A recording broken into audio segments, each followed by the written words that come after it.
Muy buenas.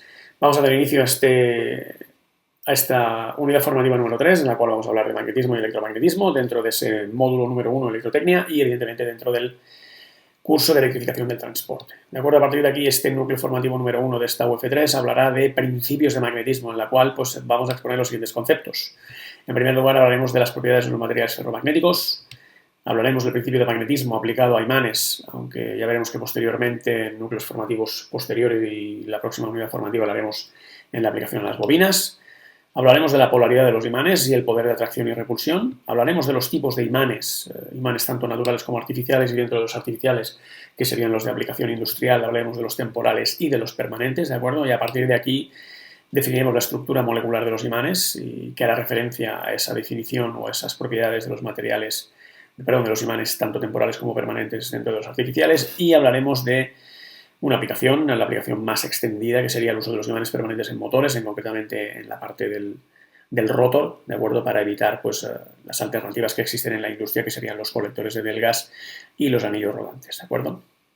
Bueno, vamos a empezar a hablar de las propiedades de los materiales ferromagnéticos. Vamos a hablar de la magnetita como mineral utilizado en lo que se llamaría ahora una brújula, ¿de acuerdo? Es decir, sabemos que los materiales o los imanes, perdón, presentan el poder de atracción y de repulsión, ¿de acuerdo?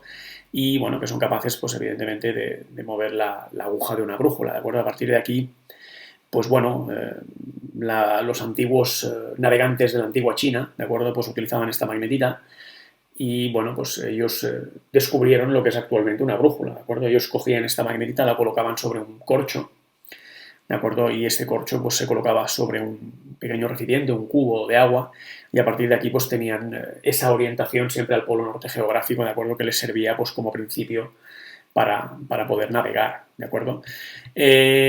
Bueno, si hablamos de estas propiedades de la magnetita, pues debemos de hablar de que existe una composición básica de óxido mixto de oxígeno y hierro en un 25 y un 75%, y que ese componente de hierro en un 75% es el que hace que este mineral, la magnetita, pues tenga ese poder, esas propiedades magnéticas, ¿de acuerdo?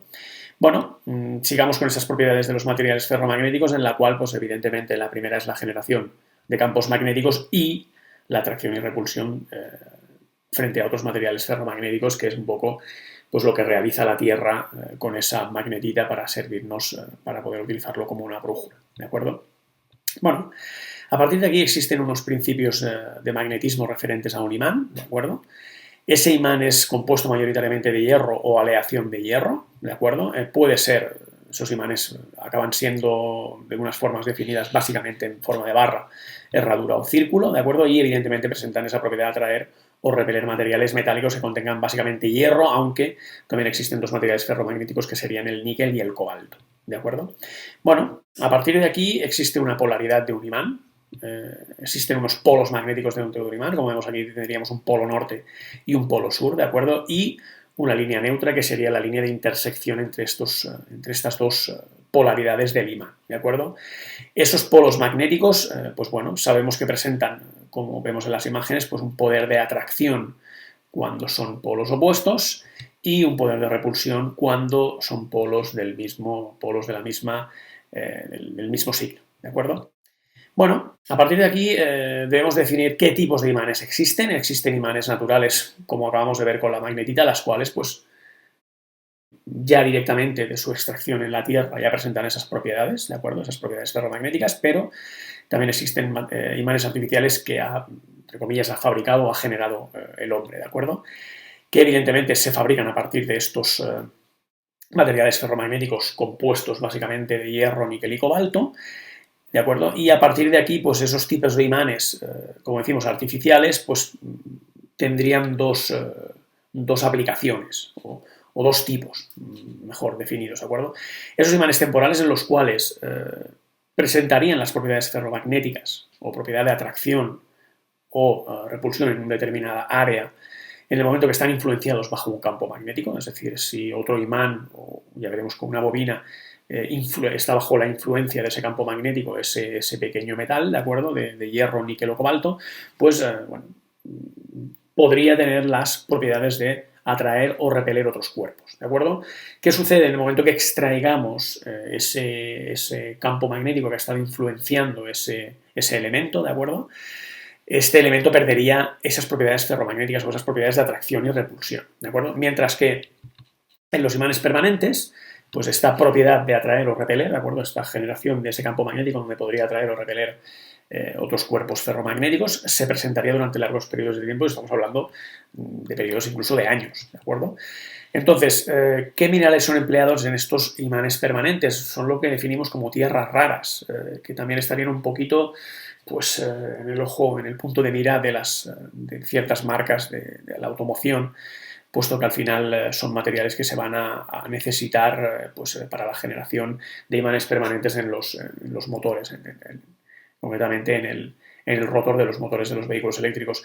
Estas tierras raras básicamente son el neodimio, el disprosio y el gadolinio, ¿de acuerdo? Indicar que algunos fabricantes, sobre todo de motores, ya empiezan a utilizar tecnologías en las cuales no dispongan de este tipo de minerales, puesto que, bueno, lo que sería la cadena de suministro del sector minero, pues, bueno, ya se ha visto que algunos países, pues, bueno, en la extracción de estas tierras raras, pues bueno, estarían un poquito al margen del respeto de las mínimas condiciones pues, laborales, ¿de acuerdo? Hay un poquito una explotación y por ello, bueno, como sabemos que si va a existir más demanda, pues posiblemente esa explotación va a ser mayor, pues algunos fabricantes ya están optando por alternativas, ¿de acuerdo? Bueno, vamos a hablar seguidamente de la estructura molecular de los imanes en relación a lo que hablamos anteriormente de los imanes de tipo artificial, temporales y permanentes, ¿de acuerdo? Bueno, vamos a ver las propiedades del imán permanente, en la cual existe una ordenación de su estructura molecular. ¿Qué quiere decir esto? Bueno, pues que un imán permanente debemos de tener claro un principio. El principio es que cuando un imán permanente se fragmenta, el nuevo fragmento va a conservar sus propiedades magnéticas o propiedades ferromagnéticas. ¿Qué quiere decir? En principio, un imán permanente, a nivel de estructura molecular, podríamos decir que estaría compuesto por millones o miles de pequeños imanes, ¿de acuerdo? Entonces, si nosotros disponemos de un imán y lo fragmentamos en dos partes, ¿de acuerdo? Esas dos partes van a seguir con su propia ordenación de esos, podemos decir que internamente de esos miles o millones de imanes pequeñitos o microimanes, ¿de acuerdo? ¿Qué propiedad va a tener esto? Pues que en el momento que nosotros un imán lo fragmentemos en dos porciones, esas dos porciones van a tener las mismas propiedades magnéticas, ¿de acuerdo? ¿Por qué? Porque existe una ordenación de internamente, de todas sus moléculas, a nivel magnético están ordenadas. Es decir, todos los polos, tanto sea polo norte como polo sur, están orientados en la misma dirección. ¿De acuerdo? Entonces, ¿qué quiere decir? Pues que siempre, a nivel magnético, presentarán esa propiedad.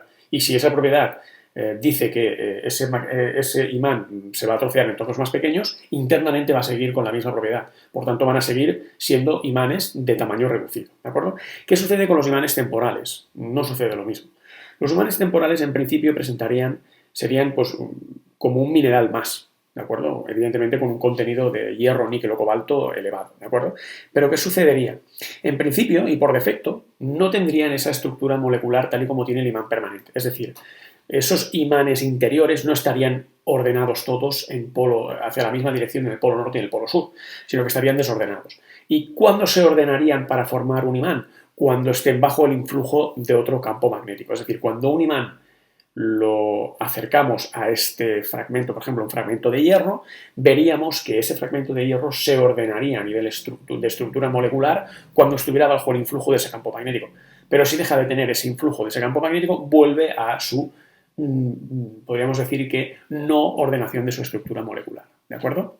Esa es la propiedad por la cual, o la diferencia por la cual existen imanes permanentes y temporales. Simplemente estaríamos referenciando a su estructura molecular. La del imán permanente es siempre constante y la del temporal únicamente se ordena en el momento que está bajo el influjo de un campo magnético. ¿De acuerdo? A partir de aquí, dentro de esa estructura molecular de los imanes, debemos de tener en los imanes permanentes presente dos características. ¿De acuerdo?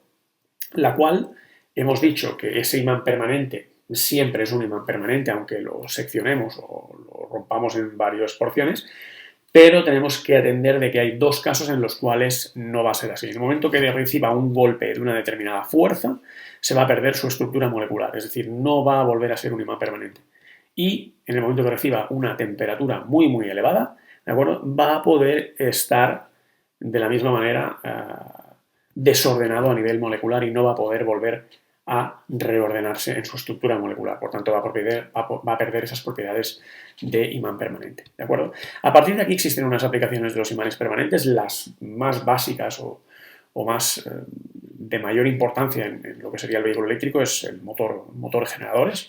Pero pensemos que en los vehículos eléctricos incorporan o integran el motor y el generador en un mismo elemento, ¿de acuerdo? A partir de aquí tendríamos núcleos de transformadores, altavoces, dinamos y micrófonos como diversos ejemplos, ¿de acuerdo? A partir de aquí indico esto de alternativas, puesto que existirían los colectores de Delgas y los anillos rodantes. Los motores o generadores en la industria, muchos de ellos incorporan colectores de Delgas o anillos rodantes. Estos son sistemas que llevan un mecanismo de fricción mecánica, puesto que bueno, los motores y generadores en su parte fija, pues las bobinas van alimentadas con una corriente y por tanto por un cable. Pero en la parte móvil, ¿de acuerdo? Según qué aplicaciones, en la industria no existe problema por poder alimentar con cables esa parte móvil, por tanto necesita un sistema que tenga una fricción mecánica, un contacto mecánico, ¿de acuerdo? Pero en aplicaciones como pudieran ser los motores generadores de los vehículos eléctricos o los generadores, por ejemplo, de aplicaciones como puedan ser sistemas muy remotos, como puedan ser los aerogeneradores en sistemas offshore, etcétera, etcétera, que es muy difícil llegar hasta ellos, pues no sale a cuenta el tener colectores de Delgas o anillos rodantes que presentan un alto mantenimiento, ¿de acuerdo? Y se colocan esos imanes permanentes en la parte móvil, ¿de acuerdo?